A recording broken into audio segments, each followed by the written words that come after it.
सभी दोस्तों को नमस्कार। स्वागत है आप लोगों का आरकेजीएस क्लासेज में। हम बायोलॉजी के महत्वपूर्ण प्रीवियस ईयर प्रश्नों की श्रृंखला करा रहे हैं जो विभिन्न एग्जाम में आए हुए हैं, जैसे कि SSC, BSSC, railway, NTPC, CDS, NDA, UPPCS इत्यादि एग्जाम में पूछे गए हैं तथा आगे आने की भी संभावना है। कल तक बायोलॉजी की लगभग 629 क्वेश्चन करा दिए हैं। आज हम 630 नंबर से शुरुआत करेंगे। तो आइए देखते हैं आज का पहला क्वेश्चन, यानी क्वेश्चन नंबर 630 क्या कहता है। सूची 1 को सूची 2 में से सम्मिलित कीजिए तथा नीचे दिए गए कूट से सही उत्तर चुनिए। सूची 1 एक तरफ हार्मोन दिए हैं और सूची जो 2 है उसमें बताना है कि इनके कार्य क्या हैं।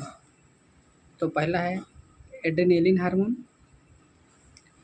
इधर सूची में एक गुस्सा ऑर्डर, बी है एस्ट्रोजन, दूसरा है साथी आकर्षित करना, गंध ग्रहण शक्ति के माध्यम से इंसुलिन, महिलाएं और फेरोमोन्स ग्लूकोज।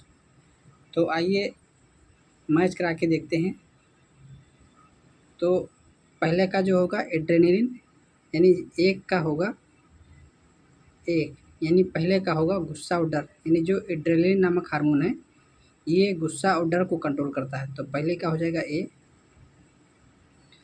और उसी प्रकार दूसरा है एस्ट्रोजन, जो हार्मोन होता है वो महिलाओं में पाया जाता है। तो बी का हो जाएगा 3। इसी प्रकार इंसुलिन हार्मोन है, तो सी में जो हो जाएगा वो हो जाएगा सी का 4, यानी इंसुलिन जो है ग्लूकोज को नियंत्रण करता है।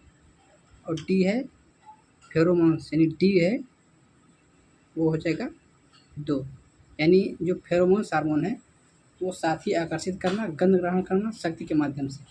यानी जो चींटियाँ होती हैं, जो चींटियाँ एक सीधी कतार में चलती हैं, तो चींटियाँ जब चलती हैं आगे वाली चींटी, तो वही जो फेरोमोन्स हार्मोन रिलीज करती है।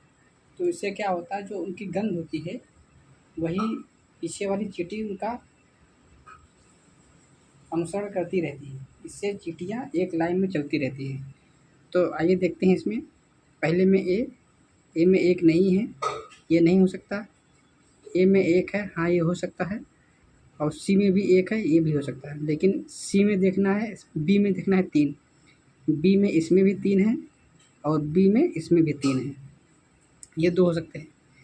उसी प्रकार देखते हैं सी में, तो सी में 4, सी में 4 इसमें है और सी में 4 इसमें नहीं है। तो 630 का जो राइट आंसर हो जाएगा ऑप्शन के हिसाब से वो हो जाएगा आंसर नंबर सी। आइए देखते हैं क्वेश्चन नंबर 631। 631 भी मैच कराने वाला क्वेश्चन है। निम्नलिखित का सही ढंग से मिलान करें। सूची 1 हार्मोन है और सूची 2 है स्रावी ग्लैंड, यानी जहाँ से जो हार्मोन रिलीज करता है। तो पहला है कोलिप के हार्मोन, बी है एल्डोस्टेरोन हार्मोन, सी है प्रोलैक्टिन हार्मोन और डी है मेलाटोनिन हार्मोन। दूसरी तरफ है ग्लैंड दी हुई आधेब्रिक ग्लैंड, दूसरा है पीनियल ग्लैंड, तीसरा है पैराथायरॉयड ग्लैंड, चौथा है प्यूस ग्रंथ। तो आइए देखते हैं, इसको भी मैच कराते हैं। तो ए का हो जाएगा जो कोलिप हार्मोन है वो रेज होता है पैराथायरॉयड से, यानी ए का 3। फिर बी देखते हैं, तो बी है जो एल्डोस्टेरोन होता है वो आधेब्रिक ग्लैंड द्वारा रिलीज किया जाता है। तो बी में हो जाएगा 1। इसी तरह देखते हैं प्रोलैक्टिन हार्मोन है सी, तो सी जो प्रोलैक्टिन है वो पीयूष ग्रंथि द्वारा रिलीज किया जाता है। तो सी का हो जाएगा 4। और जो मेलाटोनिन है वो रिलीज किया जाता है पीनियल ग्लैंड द्वारा, तो डी का हो जाएगा 2। तो इस प्रकार आइए देखते हैं इनमें से कौन सा मैच खाता है। ए में 1 है, ये बता रहा है ए में 3 है, तो ये वैसे भी नहीं होगा। बी है, ए में 2 है, यहाँ ए में 3 है, तो ये भी नहीं होगा। सी है, ए में 3 है, हाँ ए में 3 है। बी में 1 है, बी में 1 है। सी में 4 है, ये भी सी में 4 है। डी में 2 है, ये भी डी में 2 है। तो इसका जो सही मैच खा रहा है वो खा रहा है आंसर नंबर सी, यानी 631 का जो राइट आंसर हो जाएगा वो हो जाएगा आंसर नंबर सी। आइए देखते हैं क्वेश्चन नंबर 632। मानव शरीर का एकमात्र अंग जो पुनः विकसित या पुनः सृजित हो सकता है, यानी रीजनरेशन की पावर जो होती है मानव शरीर में, वो एक है जो पुनः अगर उसको काट दें तो पुनः वो अपने आप को सृजित कर सकता है। तो पहला है तिल्ली, बी है दिमाग, सी है जिगर और डी है अग्नाशय। तो 632 का जो राइट आंसर हो जाएगा वो हो जाएगा जिगर, यानी जिगर को हार्ट भी कहते हैं।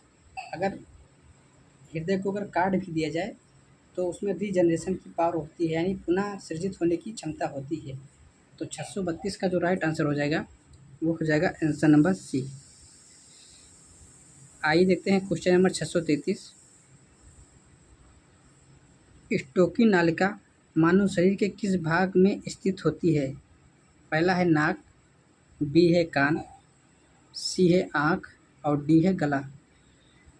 ये एसएससी 2016 में पूछा गया क्वेश्चन है। तो क्वेश्चन नंबर 632 का जो राइट आंसर हो जाएगा वो हो जाएगा कान, यानी जो कान है,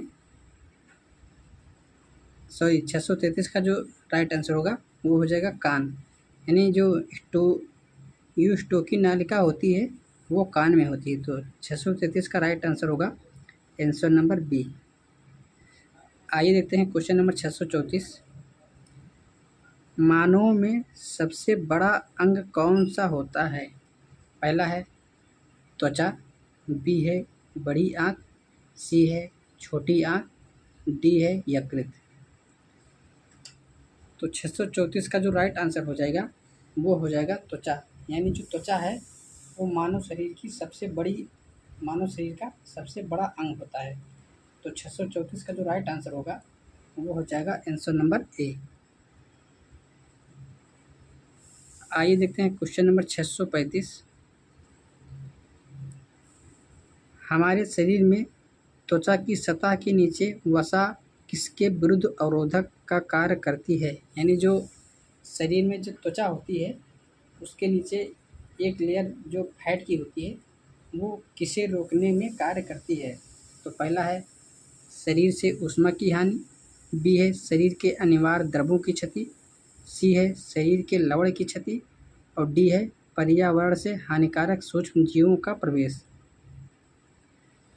तो 635 का जो राइट आंसर हो जाएगा वो हो जाएगा शरीर से ऊष्मा की हानि, यानी जो शरीर में जो ऊष्मा है उसे नियंत्रित करने का कार्य जो त्वचा के नीचे जो फैट होता है वो करता है। तो 635 का जो राइट आंसर होगा वो हो जाएगा आंसर नंबर ए। आइए देखते हैं क्वेश्चन नंबर 636।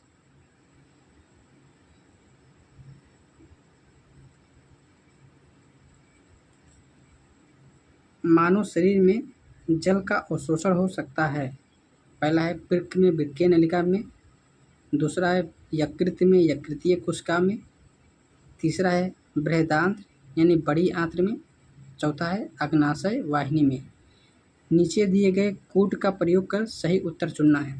तो पहला है 1, 2 और 3 सही हैं, बी है 1 और 3 सही हैं, सी है 2 और 4 सही हैं, डी है केवल 3 सही है।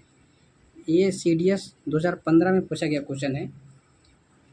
तो क्वेश्चन नंबर 636 का जो राइट आंसर हो जाएगा वो हो जाएगा 1 और 3, यानी जो मानव शरीर में जल का अवशोषण हो सकता है वो हो सकता है वृक्क में वृक्कीय नलिका में, और तीसरा होता है बृहदांत्र यानी बड़ी आंत में।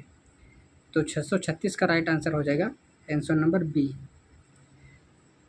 आइए देखते हैं question number 637।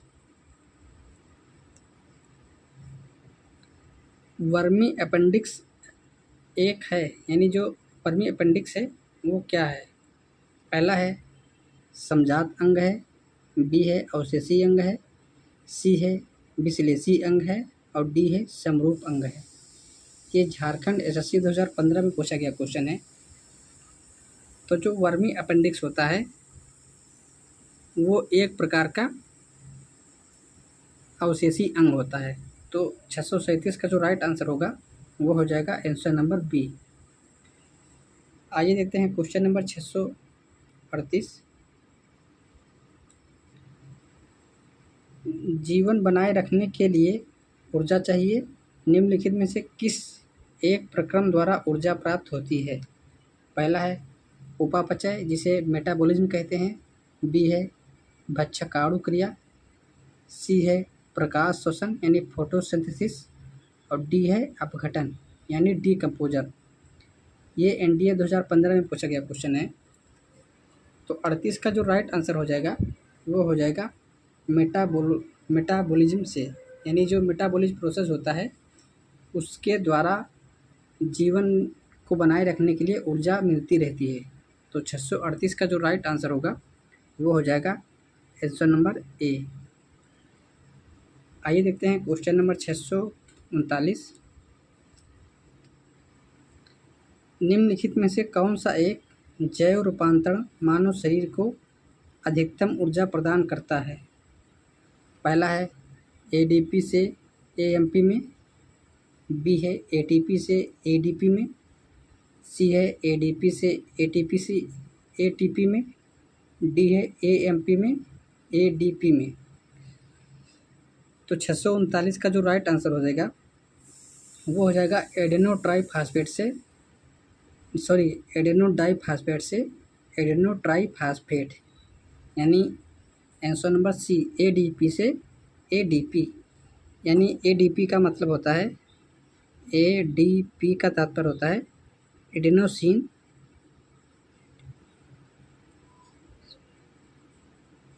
Adenosine डाईफास्फेट।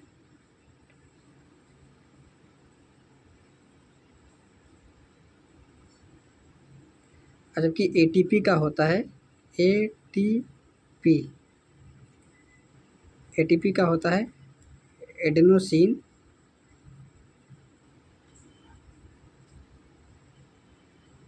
Adenosine triphosphate.